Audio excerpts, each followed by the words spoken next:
Hello everyone, welcome back to Yappaholic.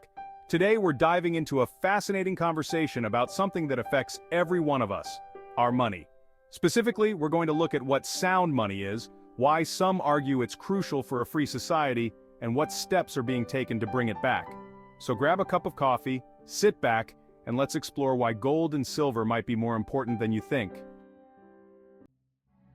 Let's start with some quick context. You might have heard about the sound money movement.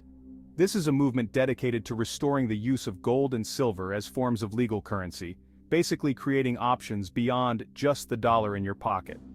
The concept of sound money isn't new. In fact, it's actually written into the US Constitution, which originally mandated that only gold and silver be used as money by the states. But over time, we've moved away from this idea.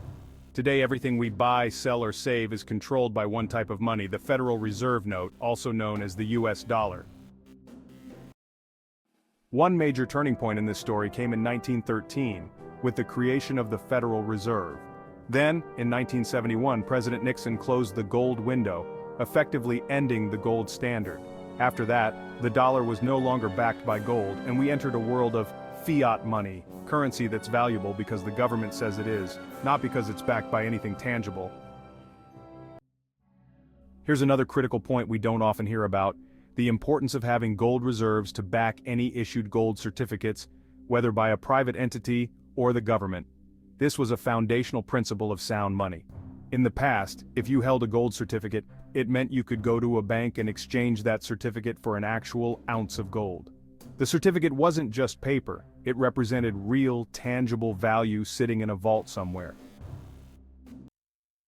For a gold standard system to work, there has to be complete transparency and trust. If an institution issues a certificate promising gold, there should be gold in reserve to back it up, ounce for ounce. This was once a reality, but today, much of our currency isn't backed by anything physical. In fact, we're in a world where the dollar's value is dictated more by trust in the government than by any tangible asset. And trust in the dollar is slipping. Why?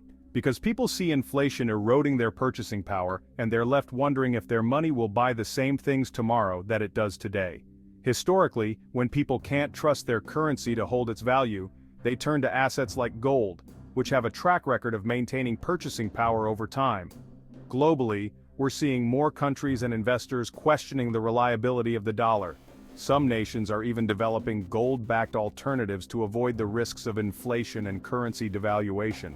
This is why having real gold reserves matters. Without them, currency becomes just paper and ink, no more valuable than a promise. And as history shows, a promise is only as good as the trust behind it.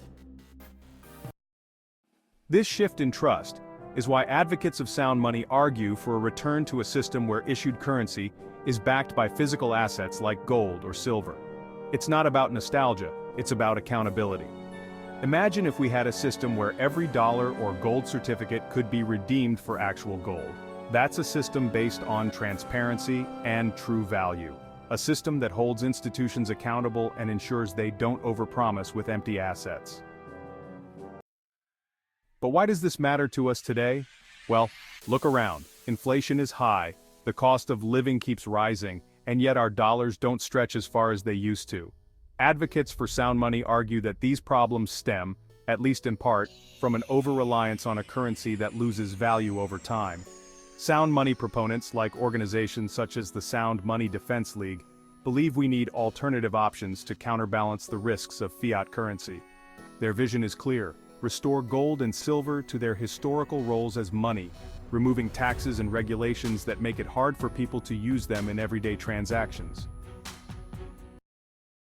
Now you might be thinking, sure, gold and silver are cool, but who actually uses them? That's a great question.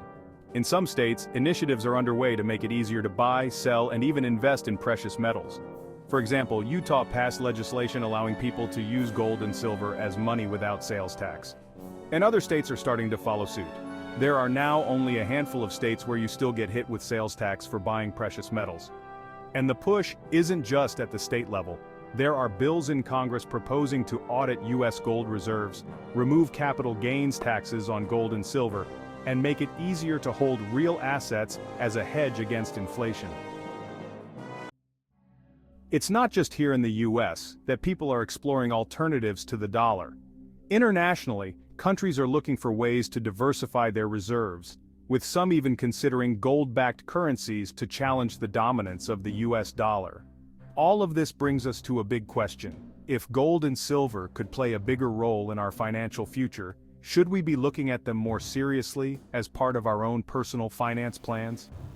Is it time to rethink what we consider money? Let's keep the conversation going. If this is a topic that interests you, make sure to hit that like button and subscribe so you don't miss out on our future videos. And let us know in the comments, do you think sound money is the solution to our economic challenges? Or do you believe we need a different approach? Thanks for watching, and as always, stay informed and take control of your financial future.